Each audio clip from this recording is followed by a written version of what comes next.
Party दावा कर रही थी कि साहब 9 की 9 सीटों पर हम स्वीप करेंगे, ये तो डर गए हैं, जितना चुनाव को टालेंगे उतना ये हारेंगे। वैसा एग्जिट पोल के जीनिया के एआई एग्जिट पोल में हमें ऐसा नहीं दिख रहा है। उत्तर प्रदेश में 9 सीटों में बीजेपी को बढ़त मिलती हुई यहाँ पर दिखाई दे रही है 4 से 6 सीटों के साथ, और समाजवादी पार्टी 3 से 5 सीटें दिख रही है यहाँ हासिल होती भी दिखाई दे रही हैं। अभिज्ञान, आपसे मैं जरूर जानना चाहूंगा कि इसमें चौंकाने वाला आंकड़ा कुछ लग रहा है क्या आपको?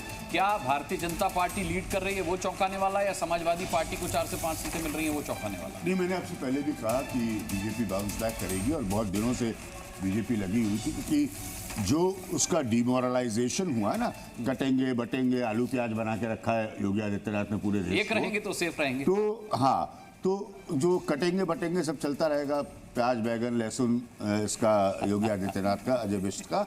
लेकिन मेन क्या है कि आपको चुनाव भी जीतना है साथ में, ठीक है? खाली बोल बचन से सियासत नहीं चलती। तो अभी नरेंद्र मोदी आ रहे हैं ना, 370 बोले थे, पार्लियामेंट में 130 सीट कम हो गई जी। तो इसलिए मुझे ये अच्छे से पता था कि बीजेपी बहुत स्ट्रॉन्ग फोकस के साथ और कैलकुलेशन के साथ ये 9 सीटों को लड़ेगी, and the same was for Samajwadi party.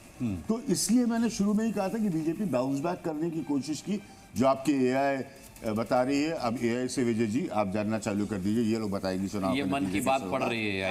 RP Singh साहब से पूछ लेते हैं। आरपी सिंह साहब तो क्लीन स्वीप की बात कर रहे थे। यहाँ पे हमारे आरपी सिंह साहब जो बीजेपी के हमारे साथ हैं। आरपी सिंह साहब, क्लीन स्वीप की आप बात कर रहे थे, उधर समाजवादी पार्टी का भी यही दावा था। अब समाजवादी पार्टी के प्रवक्ता भी मेरे साथ नहीं है, तो मैं आपसे जरूर पूछना चाहूंगा क्लीन स्वीप का क्या हुआ?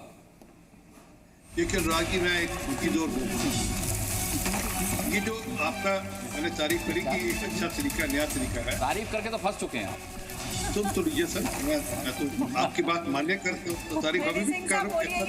अनुराग जी जो है बीच बीच में इसी तरीके से माहौल को लाइट रखते हैं, आप अपनी बात पूरी कीजिए। उनका अधिकार है, उनका अधिकार है। पर जो वो वोट डालने गए नहीं गए, इसका क्या कैसे सबूत आएगा कि जो आपने एग्जिट पोल किया, कि जो आपने डेटा रिलीज किया 10 लाख का, 5 लाख का, 2 लाख का, जितना भी आपने किया होगा, वो वोट डालने भी गए नहीं गए, इसका तो कोई आधार है नहीं। अब वो ठीक है, वो उनका सोशल मीडिया हैंडल तो ये कहता है कि वो भाजपा या साहब ये बताइए ना कि आप इस आकलन से सहमत हैं या असहमत हैं? बस 2 शब्द में मेरा जवाब दे दीजिए आप।